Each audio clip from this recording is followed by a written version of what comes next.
اعوذ باللہ من الشیطان الرجیم بسم اللہ الرحمن الرحیم۔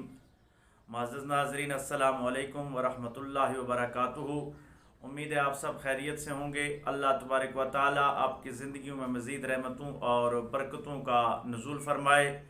آج ہم قرآن مجید کا 15ویں پارے کا مختصر خلاصہ آپ کے سامنے بیان کرنے کی کوشش کریں گے۔ قرآن مجید کا 15 پارہ جو ہے یہ سورہ بنی اسرائیل اور سورۃ الکہف کے کچھ حصے پر مشتمل ہے۔ ابتدا اس کی سورہ بنی اسرائیل سے ہوتی ہے۔ سورہ بنی اسرائیل جو ہے یہ مکی صورت ہے، یعنی ہجرت مدینہ سے پہلے نازل ہوئی ہے، اور اس کے اندر 111 آیات ہیں، 12 رکوع ہیں، 1559 الفاظ ہیں اور 6480 حروف اس کے اندر پائے جاتے ہیں۔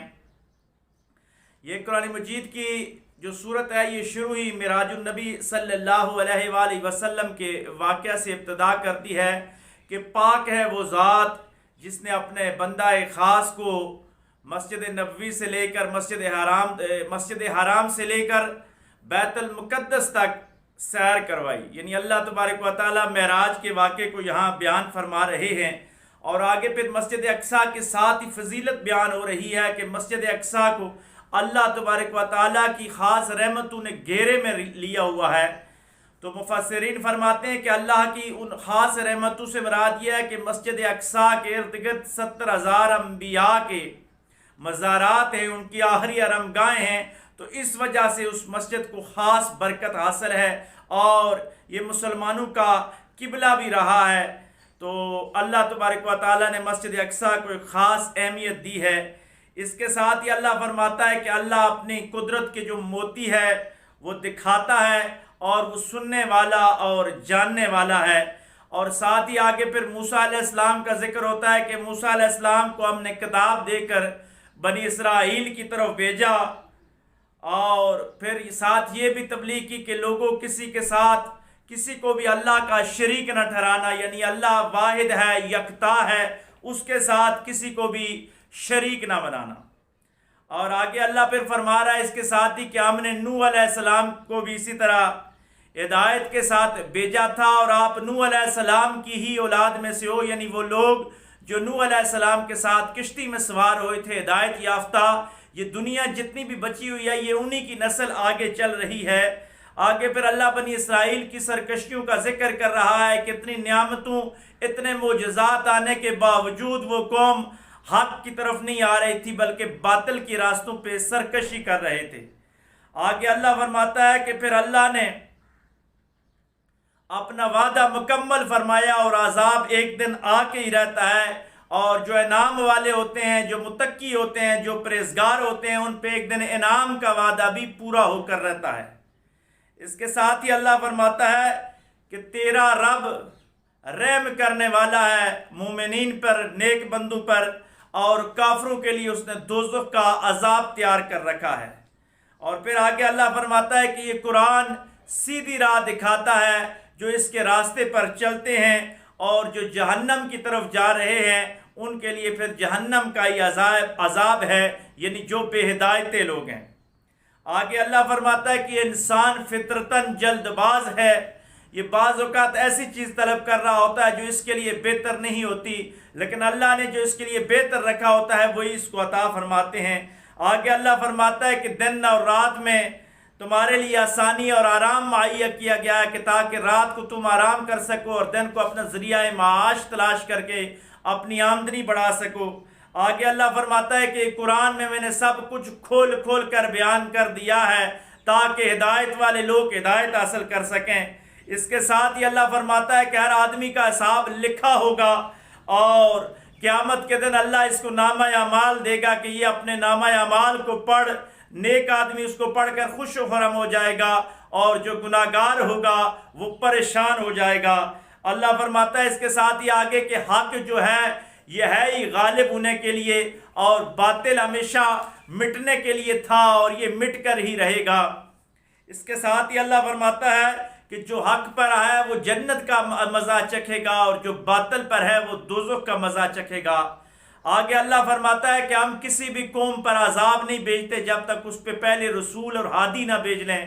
جو اس کو توحید اور رسالت کی دعوت دیتے ہیں، اگر وہ قوم قبول نہیں کرتی تو پھر اس قوم پر عذاب آ جاتا ہے۔ آگے اللہ فرماتا ہے کہ عیاش لوگوں پہ اللہ کا عذاب آتا ہے جو سرکش اور باغی لوگ ہوتے ہیں۔ آگے پھر نوح علیہ السلام کی قوم کا ذکر آتا ہے کہ نافرمانی کی وجہ سے وہ ڈوب گئی۔ آگے اللہ فرماتا ہے کہ تیرا رب سب کے اعمال کو جانتا ہے، بندوں کے اعمال کو جانتا ہے۔ آگے اللہ فرماتا ہے جو جنت کے طلبگار ہیں میں ان کو جنت دوں گا، اور جو ہدایت کے راستے سے منحرف ہو گئے ان کو جہنم میں پھینکا جائے گا۔ آگے اللہ پھر فرماتا ہے کہ اللہ ایک ہے، واحد ہے، یکتا ہے، اس کا کوئی ثانی نہیں، اس کا کوئی معبود نہیں۔ اور اللہ اپنے حقوق بیان کرنے کے ساتھ ہی قرآن میں اکثر مقامات پر ساتھ والدین کے حقوق بیان کر رہا ہے۔ تو یہاں سورہ بنی اسرائیل میں جہاں یہ فرمایا کہ میرا شریک کسی کو نہ ٹھہراؤ، تو آگے فرمایا کہ والدین کے ساتھ حسن سلوک کرو، اور اس انداز کے ساتھ حسن سلوک کرو کہ اف تک بھی نہ کہو۔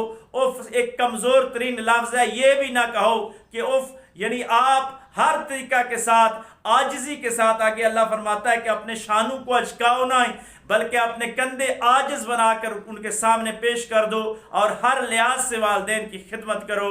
اور اس کے ساتھ ہی آگے اللہ فرماتا ہے کہ اپنے والدین کے لیے اس طرح اللہ سے دعا مانگو کہ یا اللہ جنہوں نے بچپن میں جس طرح ہمارے ساتھ رحم کیا، اب تو ان کے ساتھ رحم فرما، یعنی رب ارحمہما کما ربیانی صغیرا۔ آگے اللہ فرماتا ہے کہ تمہارا جو رب ہے وہ دلوں کے ارادوں کو جانتا ہے۔ جو نیک لوگ ہوتے ہیں جن کا ارادہ ہدایت کی طرف ہوتا ہے، اللہ ان کو ہدایت کی طرف لے آتا ہے، اور بدبخت برے ارادوں والوں کو جہنم کی طرف پھینک دیا جاتا ہے۔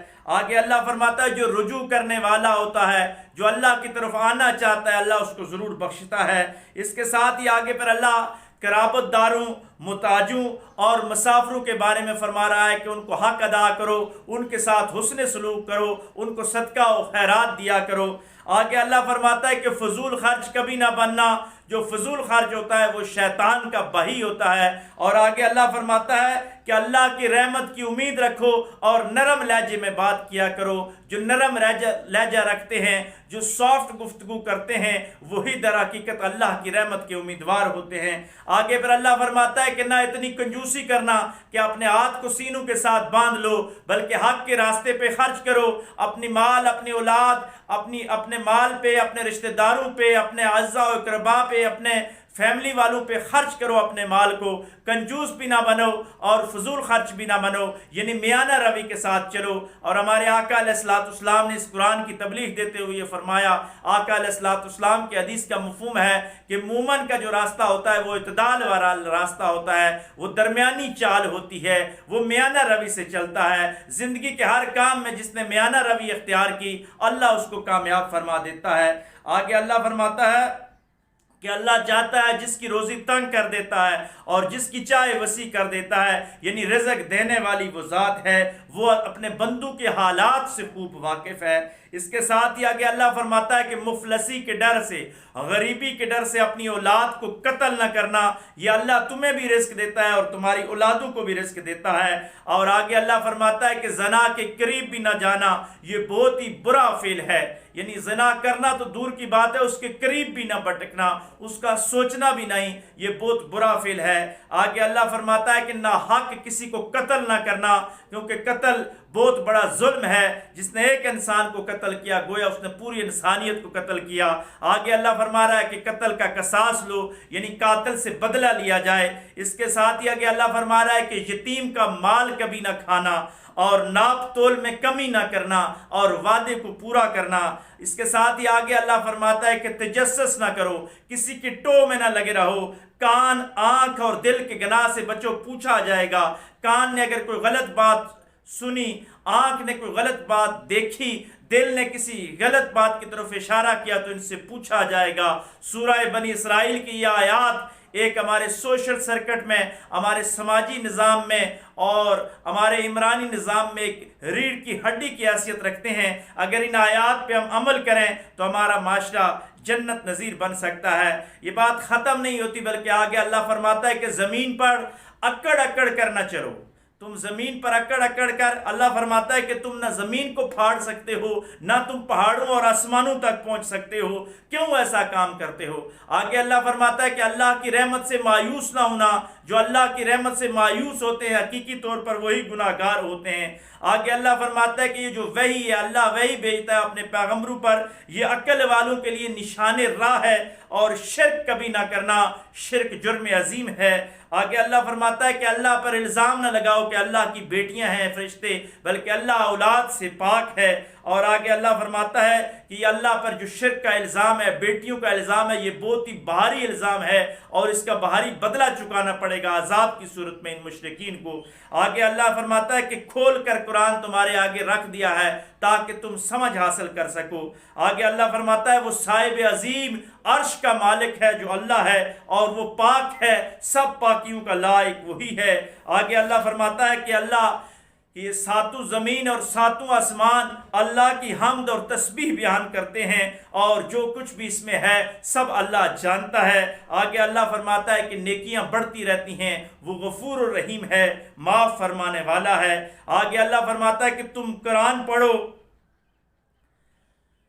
تاکہ ان کے دلوں پہ رحم کیا جا سکے، لیکن جن کے دلوں پہ موریں لگ گئی ہیں وہ قرآن کو نہیں سن سکتے، وہ قرآن سے ہدایت نہیں پا سکتے، بلکہ ان کا تو یہ حال ہو گیا ہے کہ جب قرآن ان کے سامنے پڑھا جاتا ہے تو وہ انگلیاں اپنے کانوں میں ٹھونس لیتے ہیں اور بھاگنا شروع کر دیتے ہیں۔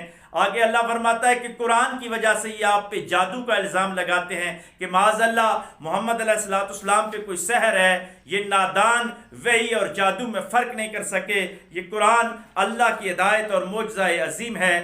آگے اللہ فرماتا ہے کہ یہ تجھ پہ مثالیں قائم کرتے ہیں سحر کی، حالانکہ یہ خود ہی بہکے ہوئے لوگ ہیں، یہ شیطان کی راہ میں چلنے والے لوگ ہیں۔ آگے اللہ فرماتا ہے کہ یہ مشرکین مکہ اور یہ اہل کتاب کہتے ہیں کہ ہماری ہڈیوں کے چورے کو اللہ دوبارہ کس طرح زندہ کرے گا؟ تو آگے اللہ فرماتا ہے کہ اگر تم پتھر کے ہو جاؤ پھر بھی اللہ فرماتا ہے کہ میں تمہیں دوبارہ زندہ کروں گا، میں جس نے پہلے تمہیں بنایا ہے کیا دوبارہ زندہ کرنا میرے لیے مشکل ہے؟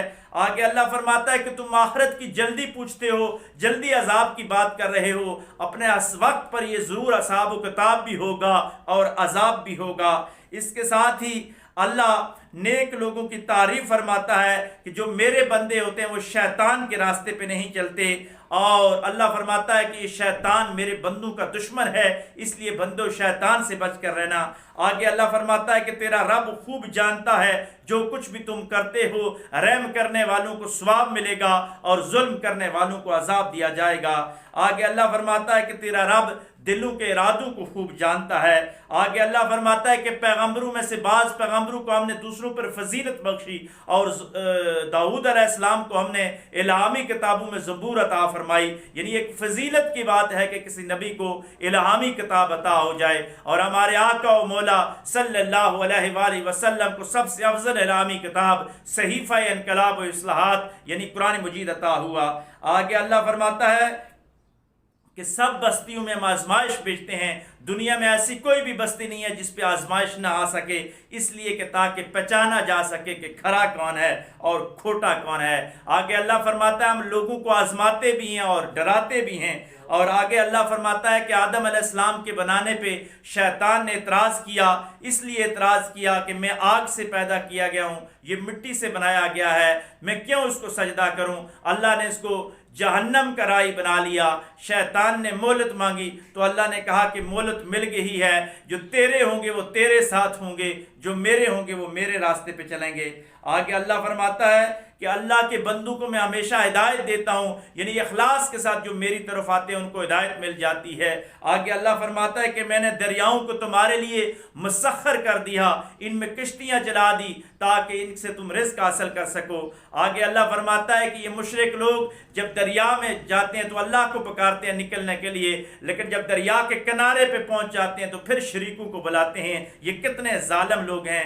آگے اللہ فرماتا ہے کہ ہم نے بنی آدم کو عزت بخشی ہے، اور یہ جنگل، دریا اور پہاڑ ان کے لیے مسخر کر دیے، اور پاک چیزیں کھانے کے لیے ان کو عطا فرمائی۔ آگے اللہ فرماتا ہے کہ قیامت کے دن تم سب اپنے اپنے قائدین کے ساتھ جمع کیے جاؤگے، اپنے اماموں کے ساتھ بلائے جاؤگے، اس لیے اپنے قائدین اور اپنے امام ایسے چننا جن پہ تمہیں فخر ہو، ایسا نہ ہو کہ وہ خود بھی جہنم میں جائیں اور تمہیں بھی جہنم میں لے جائیں۔ آگے اللہ فرماتا ہے کہ دائیں ہاتھ کے اعمال، یعنی قیامت کے دن جس کو نامہ اعمال دائیں ہاتھ میں مل گیا وہ جنتی ہوگا، وہ اس پہ فخر کرے گا، اور جس کو بائیں ہاتھ میں ملے گا وہ دوزخی ہوگا اور بڑا ہی نادم ہوگا۔ آگے اللہ فرماتا ہے کہ اس جان میں، یعنی اس دنیا میں جو نور معرفت سے اندھے ہیں، اللہ کی ہدایت لینے سے اندھے ہیں، وہ قیامت کے دن بھی ہر لحاظ سے اندھے اٹھائے جائیں گے۔ آگے اللہ فرماتا ہے کہ اے محبوب صلی اللہ علیہ وآلہ وسلم، یہ لوگ تو آپ کو گرانا چاہتے ہیں، لیکن آپ کے اللہ نے آپ کو بلند کرنے کا ذمہ اٹھایا ہوا ہے۔ گویا ورفعنا لک ذکرک کا سہرا جس پہ ہو اس کو کون گرا سکتا ہے۔ اس کے ساتھ یہ اللہ فرما رہا ہے کہ عصر کے وقت کی نماز قائم کرنا یہ بڑی ہی اہمیت کے حامل ہے، اور صبح اٹھ کے قرآن پڑھنے کی بڑی فضیلت بیان کی گئی کہ صبح کا قرآن فرشتے سننے آتے ہیں۔ اور آگے اللہ فرماتا ہے کہ رات کو بھی کچھ دیر قرآن کے ساتھ جاگ لیا کرو، یہ تمہارے لیے بڑا ہی بہترین عمل ہے۔ اور آگے اللہ فرماتا ہے کہ آپ کا رب آپ کو مقام محمود سے نوازے گا۔ حضور علیہ السلام کو بتایا جا رہا ہے کہ قرب کا وہ اعلیٰ مقام آپ کو عطا ہو جائے گا۔ اور اللہ فرماتا ہے کہ اللہ سچ سے مومنوں کی مدد فرماتا ہے اور نصرت الہی ہوتی ہے مومنوں کے لیے۔ آگے اللہ فرماتا ہے کہ حق آیا، حق آنے کے لیے ہی تھا، اور باطل مٹ گیا، یہ مٹنے کے لیے ہی تھا۔ آگے اللہ فرماتا ہے کہ یہ قرآن کو میں نے مومنوں کے لیے شفا اور رحمت بنا کر بھیجا ہے، اور بے ہدایتوں کے لیے نقصان ہے۔ آگے اللہ فرماتا ہے کہ آپ کے رب نے ہر کام کو احسن طریقے سے کیا ہے، اور اللہ کو معلوم ہے کہ کب کس کو ہدایت دینی ہے اور کون گمراہ ہوگا، کیونکہ وہ دلوں کے حالات جانتا ہے۔ آگے اللہ فرماتا ہے کہ یہ لوگ آپ سے روح کے بارے میں سوال پوچھتے ہیں کہ روح کیا ہے، تو آپ کہو یہ امر ربی ہے، یہ رب کا حکم ہے۔ آگے اللہ فرماتا ہے کہ اللہ کی خاص بخشش ہے محبوب صلی اللہ علیہ وآلہ وسلم آپ پر۔ آگے اللہ پھر چیلنج دے رہا ہے کہ یہ جن و انس سارے مل جائیں پھر بھی قرآن جیسی کوئی کتاب نہیں لا سکتے۔ آگے اللہ فرماتا ہے کہ یہ اعتراض کرنے والے کہتے ہیں کہ فرشتہ کیوں نہیں بھیجا زمین پہ جو ہدایت لے کے آتا، کتاب لے کے آتا۔ اللہ کہتا ہے کہ اگر زمین پہ فرشتے ہوتے تو میں فرشتہ ہی رسول بنا کے بھیجتا، لیکن زمین پہ تم بشر تھے، اس لیے بشری صورت میں اپنا محبوب تمہیں عطا فرما دیا ہے۔ آگے اللہ فرماتا ہے کہ یہ اعتراض کرتے ہیں کہ مرنے کے بعد ہم دوبارہ کیسے زندہ ہوں گے، تو اللہ فرماتا ہے کہ وہی ہے جس نے تمہیں پہلے بنایا، پہلے پیدا کیا، بعد میں بھی وہی زندہ کرے گا۔ آگے فرماتا ہے اللہ کے انسان کا دل تنگ ہو جاتا ہے، یہ دونوں زمین کے آسمان کے خزانے دیے جائیں پھر بھی یہ خرچ کرنے سے کتراتا ہے۔ آگے اللہ فرماتا ہے کہ ہم نے موسیٰ علیہ السلام کو نشانیاں دے کے اتارا، یعنی ان کے ساتھ اللہ نے معجزات بھیجے، کتاب بھیجی۔ آگے اللہ فرماتا ہے کہ آل فرعون نے اس کو جادو سمجھا، وہ بڑے ہی نادان تھے، وحی اور جادو میں فرق نہیں کر سکے۔ آگے اللہ فرماتا ہے ہم نے قرآن کو سچ کے ساتھ اتارا، اس میں خوشی بھی ہے اور ڈر بھی ہے۔ آگے اللہ فرماتا ہے کہ قرآن ٹھہر ٹھہر کر پڑھا کرو۔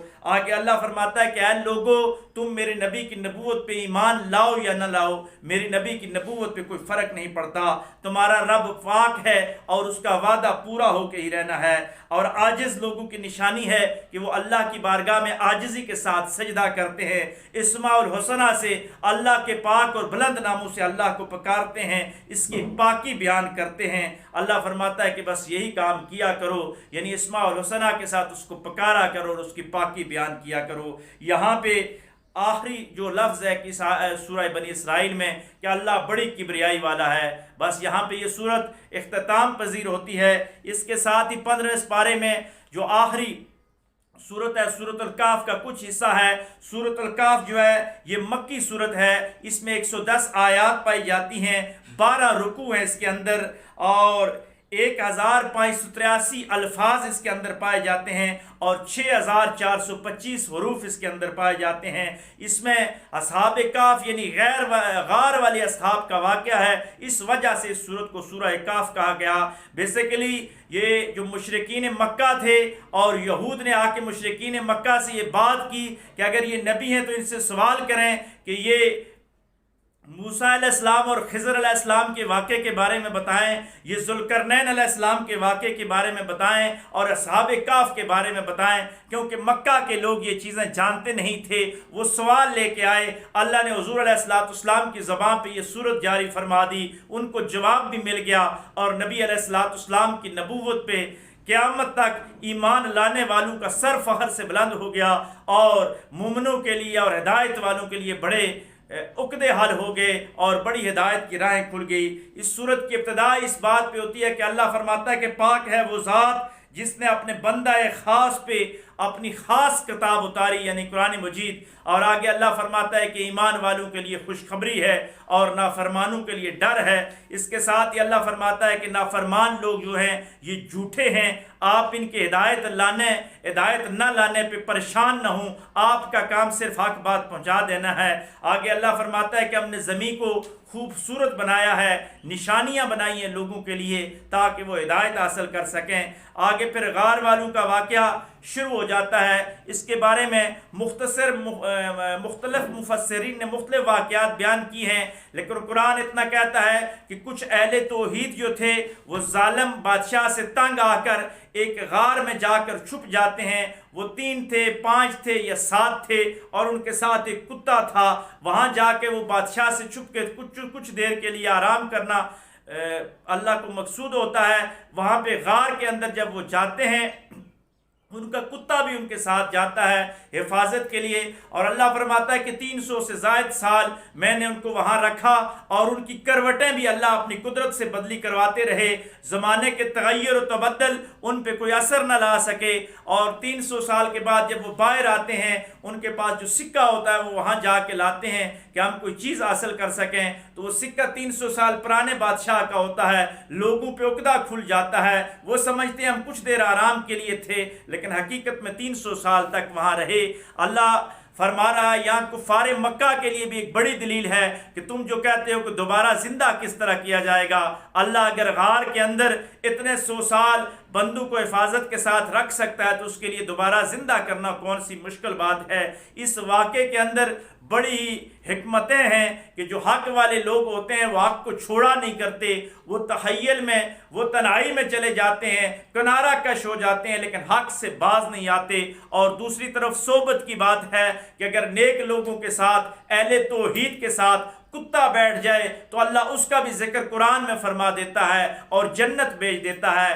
شیخ سعدی رحمۃ اللہ علیہ کی کمال بات، آپ فرماتے ہیں کہ نوح علیہ السلام کا بیٹا اگر نافرمانوں کے ساتھ گیا تو وہ جہنم میں جائے گا، اصحاب کہف کا کتا اگر فرما برداروں کی صحبت میں آ گیا تو اللہ اس کو جنت عطا کر دے گا۔ اس لیے ہمیں ہر حال میں فرما بردار لوگوں کی صحبت میں آنا چاہیے۔ آگے پھر اللہ فرماتا ہے کہ صبح و شام جو لوگ ذکر کرتے ہیں محبوب صلی اللہ علیہ وآلہ وسلم، آپ بھی ان کے ساتھ شامل ہو کر ان پہ نظر عنایت فرمایا کریں۔ آگے اللہ فرماتا ہے کہ گناہ گاروں کے لیے گرم پانی کا عذاب ہوگا، نیکوکاروں کے لیے جنت ہوگی۔ پھر جنت کی نعمتوں کا اللہ تفصیل کے ساتھ ذکر کرتا ہے کہ جنت میں کون کون سی نعمتیں عطا کی جائیں گی۔ آگے پھر باغ والا واقعہ آتا ہے، یہ بھی بنی اسرائیل کے لوگوں کا واقعہ ہے کہ 2 بھائی تھے، ایک جو تھا وہ اللہ کی راہ میں باغ کی چیزیں لٹایا کرتا تھا، لیکن دوسرا حاوی بن کے بیٹھا تھا، وہ اپنے آپ کو کامیاب بزنس مین سمجھتا تھا، لیکن جب اللہ کا عذاب آیا اس کا باغ تہس نہس ہو کے رہ گیا۔ اس لیے یہاں پہ یہ سبق ہے کہ اپنے باغات میں سے، اپنے مالوں میں سے صدقہ خیرات اور زکوٰۃ نکالنی چاہیے، اس میں برکت ہوتی ہے، ورنہ جو کنجوس کا مال ہوتا ہے، جو بخیل کا مال ہوتا ہے، وہ لوگوں کے کام ہی آتا ہے، اس کے اپنے کام نہیں آتا۔ آگے پھر اللہ فرماتا ہے کہ مال اور بیٹے جو ہیں یہ دنیا کی زینت ہے، ان سے فائدہ اٹھاؤ، لیکن اللہ کے نزدیک جو اصل چیز ہے وہ اعمال صالحہ ہیں، وہی ہمیشہ رہ جائیں گے۔ آگے اللہ فرماتا ہے کہ چھوٹے سے چھوٹی جو نیکی ہوگی اس کا بھی حساب لیا جائے گا، اور جو گناہ ہوگا اس کا بھی حساب لیا جائے گا۔ اللہ فرماتا ہے ہم کسی پہ ظلم نہیں کرتے۔ آگے پھر اللہ فرماتا ہے کہ میں نے فرشتوں کو کہا کہ سجدہ کرو آدم علیہ السلام کو، لیکن شیطان نے سجدہ نہیں کیا، اس کے لیے وہ رندہ درگاہ ہو گیا اور قیامت تک لوگوں کو بھٹکاتا رہے گا۔ لیکن جو میرے بندے ہوں گے، جو حق والے ہوں گے، ان کو وہ نہیں بھٹکا سکے گا۔ آگے اللہ فرماتا ہے کہ رسول خوشخبری اور ڈر سنانے والے ہی ہوتے ہیں، اور آگے اللہ انسان کی طبیعت کا کہہ رہا ہے کہ یہ بڑا جھگڑالو ہے۔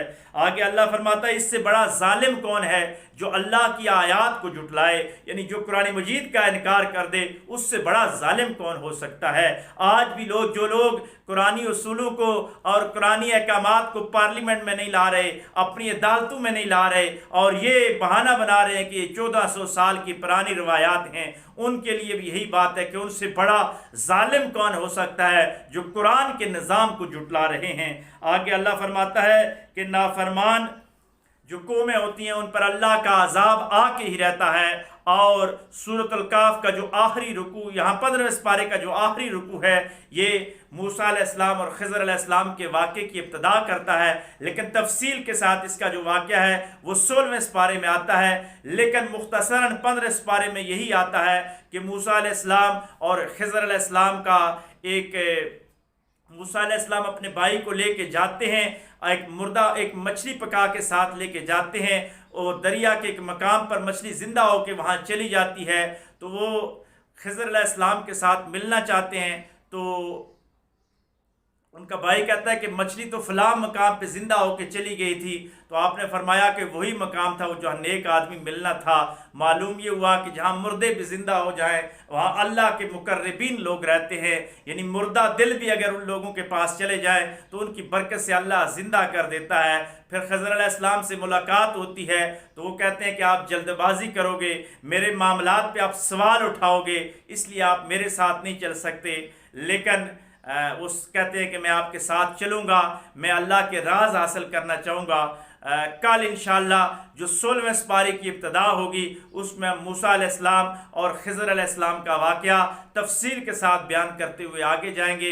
اللہ تبارک و تعالی ہماری آج کی حاضری کو اپنی بارگاہ میں منظور و مقبول فرمائے۔ آج کی اس 15ویں سپارے کے خلاصے کے دوران اگر ہم سے کوئی غلطی کوتاہی ہو گئی تو اللہ تبارک و تعالی ہمیں معاف فرمائے۔ جو حق بات بیان ہوئی ہے اللہ اس کو اپنی بارگاہ میں منظور و مقبول فرمائے، اور اس خیر کے کام کو آگے پھیلائیے، اپنے دوستوں اور رشتہ داروں کے ساتھ اس کو شیئر کیجئے۔ اس پروگرام کے حوالے سے اگر کسی کا کوئی سوال ہو تو میرے پرسنل نمبر پہ جی میل پہ جا کر آپ کمنٹ کر سکتے ہیں، رابطہ کر سکتے ہیں، انشاءاللہ آپ کو ان سوالوں کے جواب دیے جائیں گے۔ وآخر دعوانا ان الحمد للہ رب العالمین۔